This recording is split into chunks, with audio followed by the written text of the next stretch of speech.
Hello everyone, welcome to Maths Time from the 10th Science and in the chapter Metals and Non-Metals.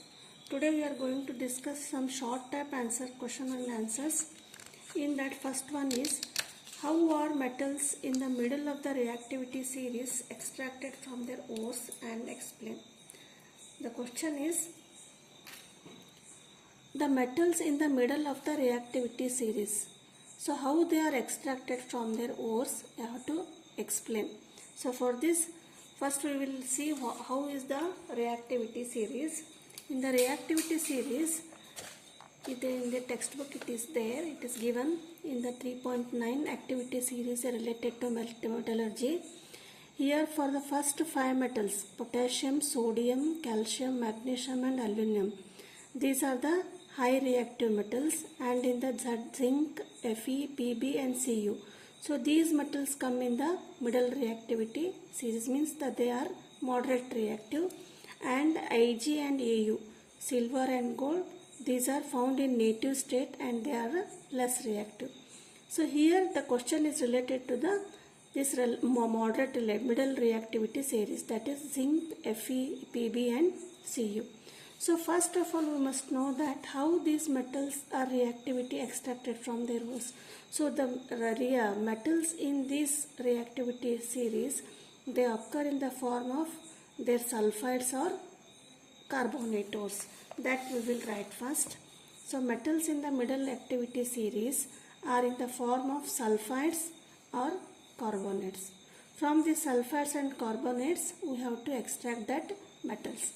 Then next, what is the sulfide, or how they are simplified, how they are, the metals are extracted from the sulfide ores. Then the sulfide ores, they are converted into oxides. First step is, we will convert the sulfides into oxides. By which method? By roasting. So what is roasting? Roasting is a process of heating the ores strongly in the presence of excess of air. So by roasting method we convert sulfides into oxides. And carbonates, carbonate ores, how they are converted to oxides? The carbonate ores, they are converted into oxides by heating in the limited air. So in the presence of excess of air means this is roasting, and in the limited air this is known as calcination.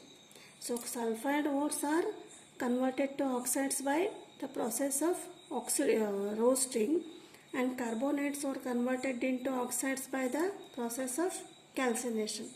Then what about oxides? Then these oxides, then there is metal oxides, they are reduced to the corresponding metals by using reducing agents such as carbon. So we will understand this fourth point by one example.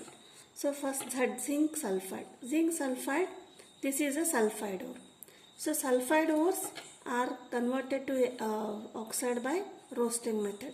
Means zinc sulfide plus in the excess of air, when it is heated or roasted, we will get zinc oxide and sulfur dioxide gas. So zinc oxide, this is the sulfur we get from the sulfide ore by the roasting. Then again zinc carbonate. So this is also carbonate ore of the zinc. So how we will convert this into oxide? By calcination, by heating this in the limited air. So when we will heat this, we will get zinc oxide and carbon dioxide gas. So here in the roasting we will get zinc oxide, and in the calcination also we get zinc oxide. So the zinc metal is in the form of oxide ore here. So we have to remove this oxygen from the zinc oxide from this both. So what is the process of removing oxygen from the compound? The removal of oxygen is called reduction. So now this zinc oxide, it will go under the reduction by the process of using the carbon as a reducing agent. When we use carbon as a reducing agent with the zinc oxide, ZnO plus carbon, it will give, so oxygen is removed from the ZnO and we will get carbon dioxide, carbon gas, oxide gas, zinc metal is we will get. So this is the how the metals are in the, this is for the reactivity, middle reactivity series. So next question, important question is, Study the following reaction and explain the reactivity. So here, see, study the following reaction and explain the reactivity. Arrange Cu, Fe, Zn and Ag in the increasing order of their reactivity. Here 3 reactions are given. So from these reactions, what we have to do? We have to arrange these metals, copper, ferrous, iron, zinc and Ag in the increasing order of their reactivity. Means less, more, we have to arrange. So first observe what is the first reaction. Copper sulfate plus iron, it gives ferrous sulfate and Cu.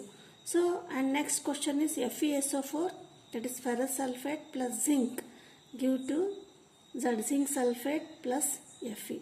And here silver nitrate plus copper, we will get copper nitrate plus Ag. So by observing these 3 reactions, what we notice? We notice that displacement reactions takes place in these 3 types of reactions. Means here copper sulfate plus Fe. So Cu is displaced by Fe, and here Fe is displaced by zinc, and here Ag is displaced by Cu. So how they are displaced? Here because Fe is more reactive than Cu, and zinc is more reactive than Fe, and Cu is more reactive than Ag. So the reactions are displacement reactions. So where more reactive metal displaces a less reactive metal from its aqueous solution. So Fe displaces Cu. Means what? Fe is more reactive than Cu in this first type of reaction. And in the second type of reaction, here Zn displaces Fe. Means Zn is more reactive than Fe. This is Zn is more reactive than Fe. And here in the third one, AgNO3 and Cu. So Cu is more reactive than silver because we will get copper nitrate solution. So then how we will write in the decreasing order or increasing order? So first we will write here Fe is more reactive than Cu. Fe is more reactive than Cu, and Cu is more reactive than Ag. And here Fe is less reactive. Zn. Here this is Zn. So this is in the increasing order. Just we have to write in the decreasing. This means why decreasing order, increasing order. Ag less reactive, Cu next, Fe next and Zn. So we will write in vice versa. That is Ag, next is Cu, Fe, next is Zn. So this is in decreasing order. Next is question is give the most suitable word for the following statements. Here some questions are given. We have to give one word for that question. So metal oxides which are basic and acidic behavior. So the metallic oxides which behave both basic and acidic behavior, show the acidic and basic behavior, they are called amphoteric oxides. And next question is some metals produce a sound on striking with the hard surface. So this is one of the physical property of the metals. So when they produce sound, then that is called sonorous. Next one is iodine, a non-metal with shine. So iodine is a non-metal, but it has a shining surface. So when they shine, it is called lustrous. So this is another important question.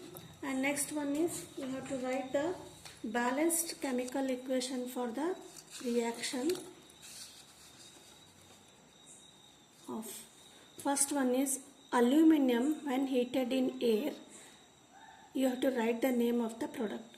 So this is the reaction given. Chemical equation you have to write, and you have to write the product name. So aluminum heated in air.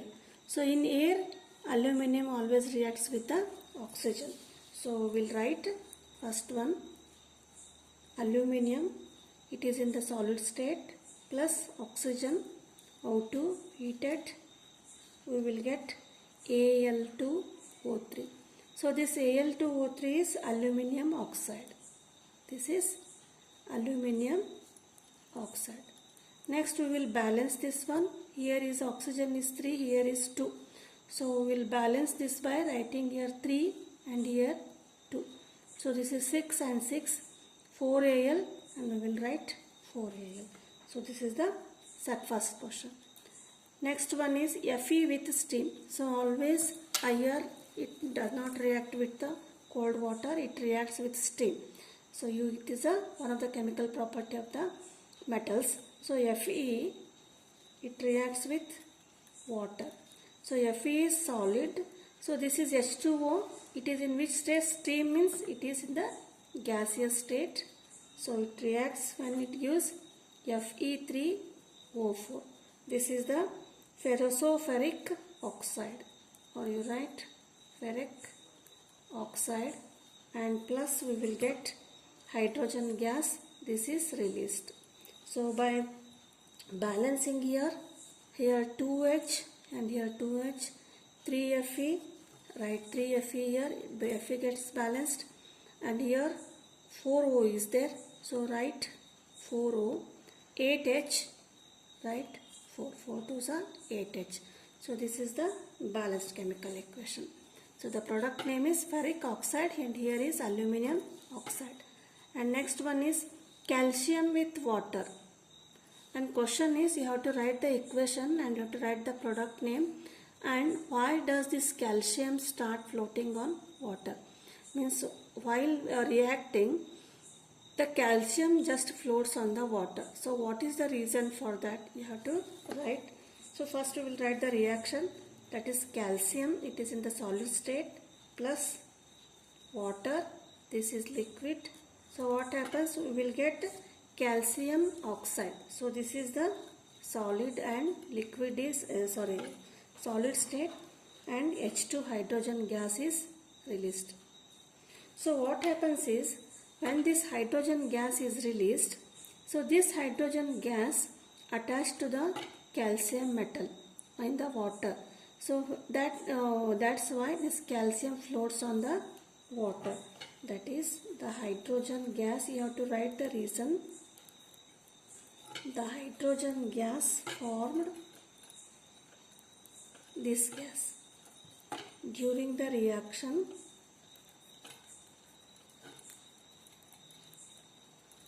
Sticks to the calcium metal. Sticks to calcium metal surface, making the metal floating on the surface. Making the metal float on the surface or floating on the water. So this is the 4 questions. So these are the important questions. In the next video we will discuss some more questions. Thank you.